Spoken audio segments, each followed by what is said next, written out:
At nagbabalik ang PTV Sports Nako. Mga teammates, makakasama natin ngayon ang sports memorabilia collector na si Dr. Michael Rico Messina sa pagbabalik tanaw sa mundo ng Philippine sports, kasaysayan, nostalgia at marami pang iba. Dito lang yan sa Treasures of the Game. Doc, good morning po. Good morning, Sir Paulo. And good morning din sa lahat ng mga teammates natin na nanonood ngayong umaga. Ayun. Doc, pwede nyo bang ibahagi sa amin kung ano-ano po itong mga dala natin and today's edition natin ng Treasures of the Game? So, isi-share ko lang, Pao, no, sa mga teammates natin na nanonood. Balik kahapon, nakita kami ni Blackwater coach Jeffrey Carriazo. Oo. So, siguro sa mga batang 90s, kilala si Coach Jeff, no? Kasi isa siya sa mga cogs ng Alaska Net noon. Yes. So, ito, papakita ko yung isang magazine, no, na Grand Slam yung Alaska. Ay, oo. No, sa PBA history, ilang mga teams lang yung nakaka-Grand Slam, no? So, isa doon yung Alaska Melt noong 1990s. At ang batang-bata pa dito ni Coach Jeff, oh. Oo, 1996 yon. So, year number 2 pa lang yan ni Coach Jeff. 1996, di pa ako buhay nun, Doc. Ayan, oo. Okay. Tapos, so very successful siya no, sa Alaska. Tapos, ang nangyari, napunta siya ngayon sa Mobiline. Okay. So, alam mo ba kung ano yung Mobiline ngayon? So, yung Mobiline na yun, nag-exist pa rin. Ano ba Ngayon, yan? as a Anong team. team yan ngayon, Doc? Talk and text. Talk and text? Para kaya palang TNT, ano? oo. Kakulay niya. Okay. So, ito, Doc, ano? So, yung Mobiline noon, siya yung TNT ngayon na naglalaro sa finals. Ayun. So, teammates, ayan, ha? Natin. Okay. Ito yung poster. Ayan. Yan. So siguro sa mga basketball fans ngayon, marami tayong may kita na familiar na mga muka dito, no? For example, sina Sir Richard Del Rosario, Yes, Coach oo. Richard, nandito siya. Oo, tapos si Sir Eric Reyes, isa sa mga broadcasters natin. So nandito rin siya sa team na ito. Si Assistant Coach Peter Martin of San Miguel. Oo nga. Yan, nandito rin sa team na Hindi ito. ko masyado Oo. makilala dahil sobrang ang babata nila dyan. Yes, so dito sa particular na team na to, si Coach Jeff, yung isa sa mga star players noon, kasama niya noon sina Andy Siegel, and eventually nung dumating si Asi Taulaba, sila Okay. yung naging core nung Oo. team na yon, nung Mobiline. Ayun. Pero, Doc, paano nyo ba nakuha itong mga to? Lalo itong yung magazine na medyo, ano na to eh, parang kumbaga face out na at wala nang mapagkuhanan ng ganyan. So, paano nakuha natin mga ganito? Paulo, nung grade school ako, doon ako nag-start mag-collecte ng mga basketball magazines. Grade school okay. pa lang, oo. Pero nung nagdipat kasi kami ng bahay, nawala yung mga magazines na yon. Kaya nung pandemic time, doon ako nag-start mag-recollect ng mga magazines na to. And awa ng Diyos, halos lahat naman, nakuha ko mo siya ulit? and more. Pati memorabilia nasama na rin. Paano yun, Doc? Binibigay? Or ano ba? Paano bang nangyayari nito? Initially, bumibili ako sa social media like Marketplace, saka ibang platforms. Pero may mga instances din na yung mga fans mismo or mga players, sila mismo yung nagbibigay ng mga memorabilia sa akin. Okay. So parang hinahabili nila sa akin yung mga items para alagaan siya. Ayun. Next natin, Doc, ano bang meron tayo dito? Yan, oo. So siguro sa mga Gen Z natin, no, Ayan, sanay na tayo cellphone eh. So very easy in communication. Pero dati, yan, hindi. Ito yung ginagamit natin. Naalala ko parang nagkaganyan ako before. Phone card, yung tinatawag. Oo. oo. Pero galing yun sa parents ko. Ayan, ganun natin.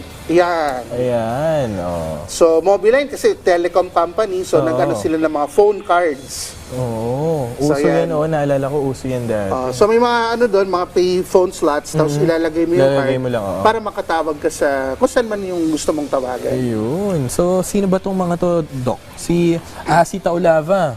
Ayan, sige, pakita natin itong isang card na ito. Si Asi. Ayan. Ayan, dalawa na silang nakapirma, Sir Asi. Oo. Yan, si Coach Jeff. Tapos si Patrick Fran. Ayan. Si Andy Siegel, kapatid ni Danny Siegel. Danny Siegel. Tsaka si Glenn Capasio. Oo. Yan. So, yun yung starting five ng Mobiline back then. So, ngayon, so sa time capsule natin, move forward tayo. Eventually, napunta siya sa Ayan. Tanduay. Oo. Yan. So, baka sa mga teammates natin, may mga nakakakilala pa dito sa kasama ni Coach Jeff dito.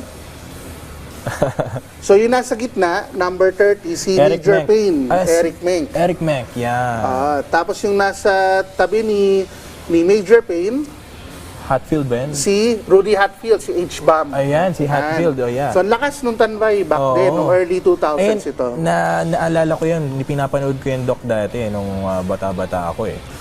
Rudy Hatfield, yan, yung mga generation nila. So, ayun, Doc, maganda yun.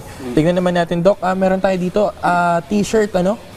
So actually, ito yung isa sa mga items na pinaka natuwa si Coach Jeff nung pinakita ko sa kanya to. Kasi nung nag-Grand Slam yung Alaska, nag-release pala sila ng shirt Oo. na ano to na parang championship shirts. oo.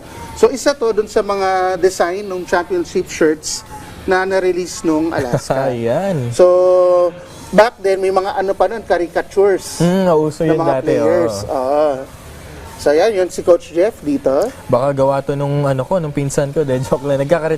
Nagkaka-caricature kasi yun before. So yan, tapos yung import nila si Coach Sean Chambers. Yan. Oo so nga, yan yung no? team nila. Oo.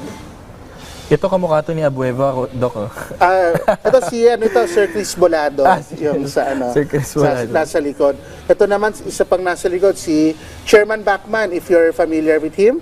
Si Sir Bachman ba yan? Yes, PSC Chairman. Wow. Sir Ricky Bachman. So, ito yung picture ng championship, caricature ng championship team ng Alaska. So, yun. So, Coach Jeff was very much gracious na pinirmahan niya itong mga memorabilis na ito. Tapos, looking forward tayo na hopefully isa siya sa maging bagong kasama sa 50 greatest list ng PBA. Oo. Pero dito, Doc, nakita natin medyo madumi, ano? Pwede mo ba ibahagi sa amin yung history nito? At ano ba to? Sinuot ba to, Nino? Ano ba, may ano ba kayo idea ba kayo Okay. doon? So nakuha ko ito sa social media, from Facebook din. Kaso nung nakita ko nga, medyo may mga dumi nga. Ang problem kasi pag nilabhan natin siya, baka matanggal yung, Oo nga, yung baka drawings. mag-fade siya, ano? So, I decided na hindi mo na labhan ito, pero lalagyan natin naman ng mga autographs ng mga players. Ayun. So hopefully, in time, dumami pa yung mga pirma na nandito. Oo. Ayan. Doc, meron pa ba tayong next na ano natin? Meron pa ba tayong mga magazine na papakita dyan? Oo. So ito siguro kung papakita natin itong lahat, baka buong umaga tayo dito. Oo. Pero siguro what I can do is i-invite yung mga teammates natin. Ayan, sige, Doc. So ito pong darating na June 30, meron po tayong first ever na basketball balik-tanaw na summit. Ito po yung isang basketball history and culture summit po na gaganapin sa Ortigas Foundation Library sa Green Hills. Oh. So ito po kakaibang convention po ito, kakaibang summit kasi meron tayong mga legends from coaching, mga legendary players na pupunta at magle-lecture, magtuturo, Ayun. mag-educate po sa mga basketball fans kung paano yung panahon nun nung kasagsagan ng kanilang mga career. Ayun. Medyo interesting yan, Doc. Ano? Sabi mo nga, cultural summit siya. Yeah, basketball history and cultural summit. So maganda to. So hindi siya basta-basta Kailan to? fan meet and greet. Kailan to, Doc? Ito ay June 30. June 30 po ito, linggo po yan. June 30. From 10 a.m. to 6 p.m. Ayun. Dako, Doc, maraming salamat po sa mga ibinahagi nyo sa amin ng mga memorabilia at nakita naman natin in tip-top shape pa siya at maganda ang pag-aalaga ni Doc sa mga ito.